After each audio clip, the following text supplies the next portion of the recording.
Selama ini orang tuh mau bilang tok, mukjizatnya Quran itu dahsyat, tapi nggak bisa menerangkan. Itu masalah.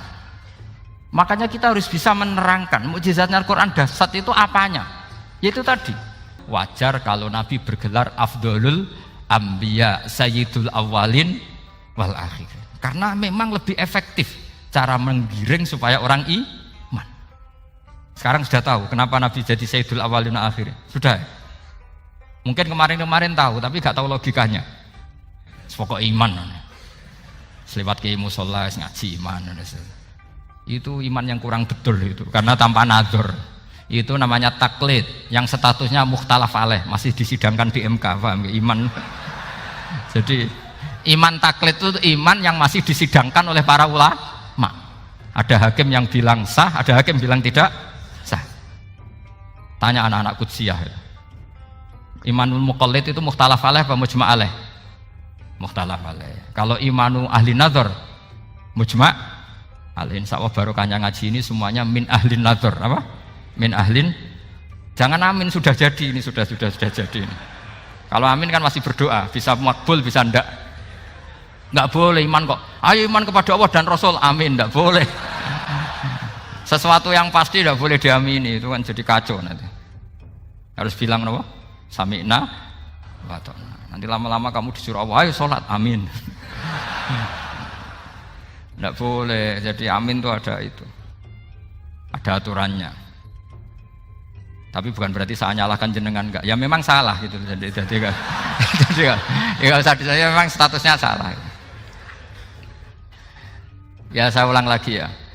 Berarti Rasulullah adalah Rasul yang sukses membuat sarana orang kembali ke Allah, mengakui kudrahnya Allah dengan sarana apa saja, melihat rumput, melihat hewan, dan hewan itu ya apa saja, dabah itu apa saja, hewan yang melata di bumi apa saja, semua bukti kudrahnya Allah. Bahkan Rasulullah sukses membiarkan umatnya nggak ditunggui beliau tetap iman, mergo ditunggui konsep sing super gini kok Al-Qur'anul Karim. Jelas ya? Tapi caranya memahami ya seperti yang saya terangkan ini. Ya saya baca lagi ya. Jadi annal mu'jizati, pakai jama' mu'annas salim, annal mu'jizati al-madiyata, mukjizat-mukjizat yang sudah kelewat itu kanat khisyatan, bersifat fisik. Tusyahadu bil absor, hanya bisa dilihat dengan mata kepala. Karena qoti soleh wa asa Musa. Wa mu'jizatul Qur'ani tusyahadu bil basirah.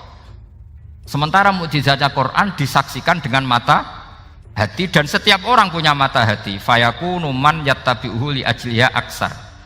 Li annal ladzi yusyahadu bi ainir ra'si yang qaridu binqiradi musyahidihi. Wal ladzi yusyahadu bi ainil aqli baqin yusyahiduhu kullu man jaa ba'dal awal mustamirron. Sesuatu yang dilihat dengan mata kepala, setelah para saksi ini meninggal, maka setelahnya mencari-cari, bisa percaya bisa enggak. Tapi mukjizat yang disaksikan mata hati, siapapun percaya dan sampai ila yaumil kiamat. Dan tentu Quran lebih unggul dalam hal ini. Dan insya Allah kita semua adalah ahli Quran. Yaitu harus punya kesimpulan falam mata tabayyana lahu qala a'lamu annallaha ala kulli syai'in qadir. Sebagian ayat wa li ta'lamu annallaha ala kulli syai'in qadir wa annallaha qad ahata bi kulli syai'in ilm. Itu kenapa mukjizatnya Quran dasar. Itu yang gampang-gampang ya, melihat nyamuk, unta, kerbau itu yang gampang. Anda tak naikkan kelas sedikit menjadi agak ilmiah. Misalnya begini, kamu ahli falak. Misalnya kayak Batu Rehan ya. Itu pasti tahu kalau matahari dan rembulan dibikin Allah itu asyamsu wal qamaru bihusban, bahwa matahari dan rembulan dibikin ini untuk hisab. Walladzi ja'ala syamsa diya'a wal qamara nura wa qaddarahu manazila li ta'lamu 'adadas sinina wal hisab. Sehingga ketika ternyata betul Samsiyah bisa dihitung menjadi tahun Samsiyah, yang oleh bahasa milenial disebut Masihiyah. Sayyidina Umar agak tersinggung. Sebetulnya yang namanya hisab itu tidak ada hubungannya dengan Masehi dan Hijriyah, itu tidak ada. Semua berdasar matahari atau apa? Rembulan. Lah sialnya yang Samsiyah ini oleh bahasa nasional disebut apa? Masihiyah. Makanya Sayyidina Umar marah terus bilang ya sudah kalau gitu Qamariyah bikin apa? Hijriyah. Jadi itu sebenarnya nama politik. Sebetulnya kalau objektif yang jadi ukuran ya Samsiyah sama Qamariyah. Berhubung ini sudah diambil tetangga partai sebelah, akhirnya ya kira-kira gitu. Jadi kira-kira seperti itu. Akhirnya kita namanya apa? Hijriyah. Apa Samsiyah sama apa? Hijriyah. Sebetulnya yang asli ya Samsiyah, Qamariyah. Tapi nggak apa-apa lah. Dunia itu mesti ada politiknya. Lah yang repot orang-orang fanatik hukum pakai bahasa nasional itu repot.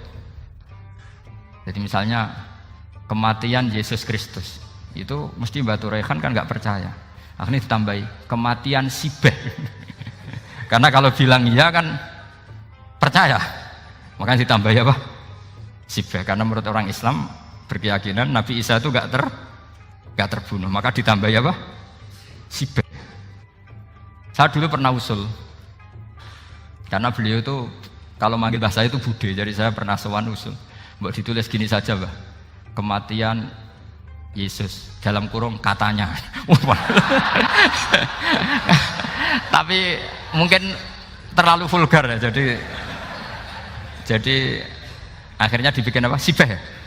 Di kalender Kudus kan apa? Sibeh ya, ditambahi Sibeh. Ya nggak apa-apa lah, yang penting keyakinannya masih benar gitu. Jadi masih benar. Kalau usulan saya terlalu ekstrim, mas kasih apa?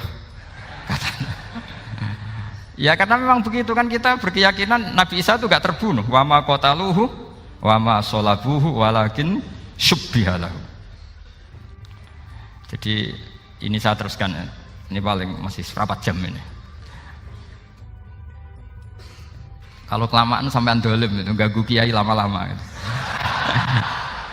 Saya tadi sudah bilang sama panitia, orang Indonesia itu gak sopan. Kalau suka kiai itu didatangkan. Itu agak masalah sebetulnya. Dalam etika itu masalah. Kalau seneng kiai ya sowan ngaji. Jangan sowan di dalam, itu ganggu ya, sowan ngaji saja. Dulu Imam Malik itu anaknya raja itu, Imam Malik itu seangkatan dengan Harun Ar-Rasyid. Makanya jangan berharap kalau saya gampang diundang.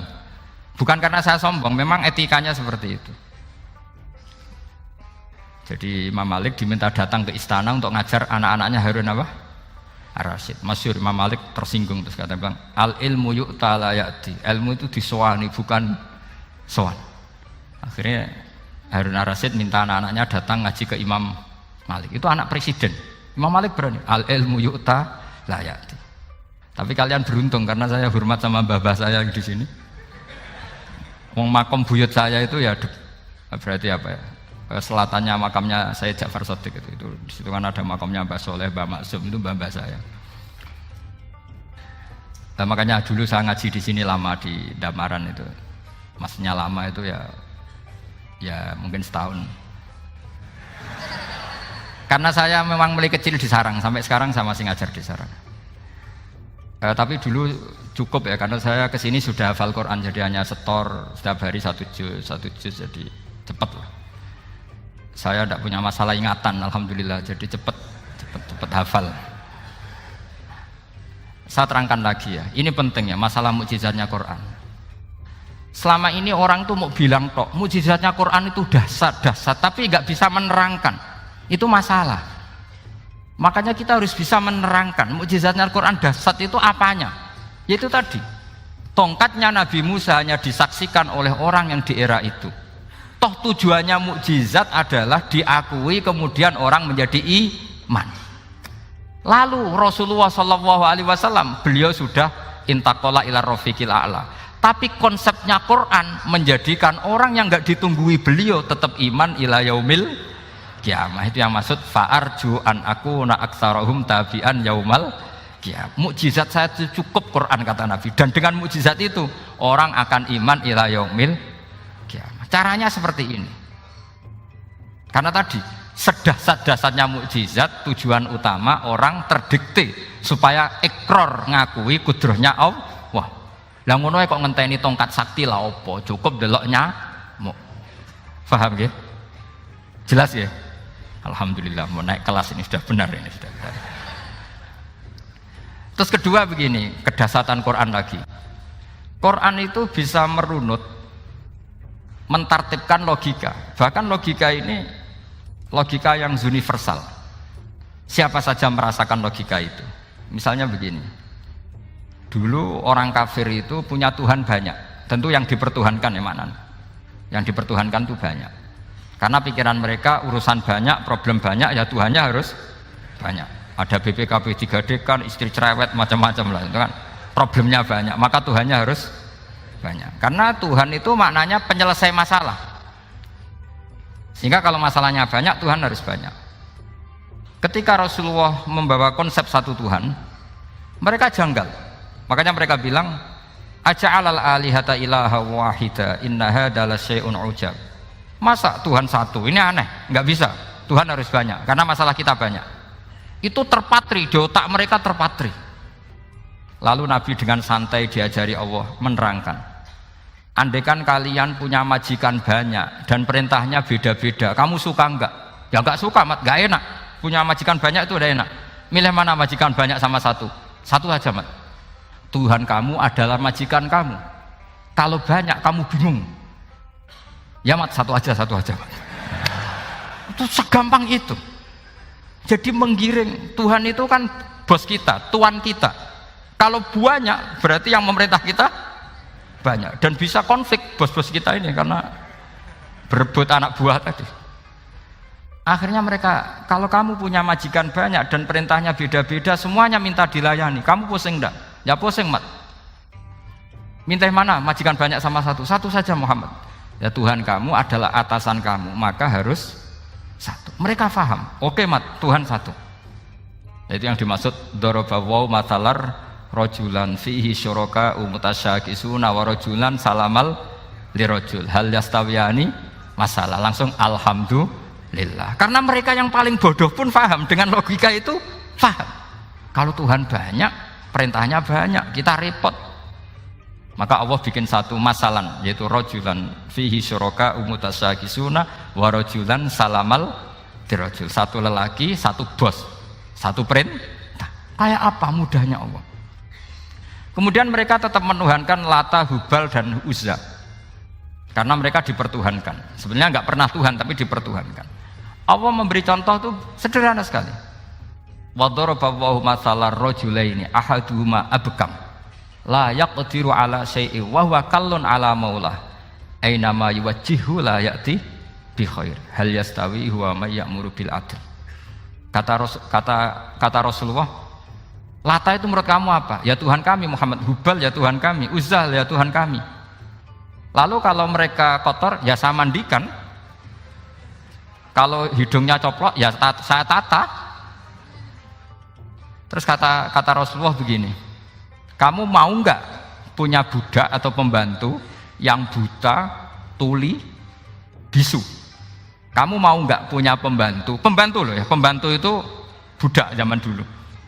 Kamu mau nggak punya pembantu yang buta, yang tuli, yang bisu? Wah gak doyan, mat. Nggak apa pembantu ngono. Yang pembantu saja kamu nggak mau yang gitu, kok malah punya bos begitu? Orang yang tuli, yang bisu, yang kopok, jadi pembantu saja nggak layak, kok malah jadi pangeran. Paham ya? Arca dan berhala itu kan nggak bisa apa-apa. Kamu mau gaji ngasih THR pembantu yang kopok, bisu, picek? Mau? Wong jadi pembantu saja nggak sah, kok mau jadi apa? Tuhan atau jadi majikan? Jadi Allah bikin contoh gampang sekali. Wa daraballahu mathalar rajulaini ahaduma abkam la yaqdiru ala syai'in, enggak bisa apa saja. Wa huwa kallun ala maulah, anane ngrepoti tok. Aina ma yuwajjihu la ya'ti bi khair.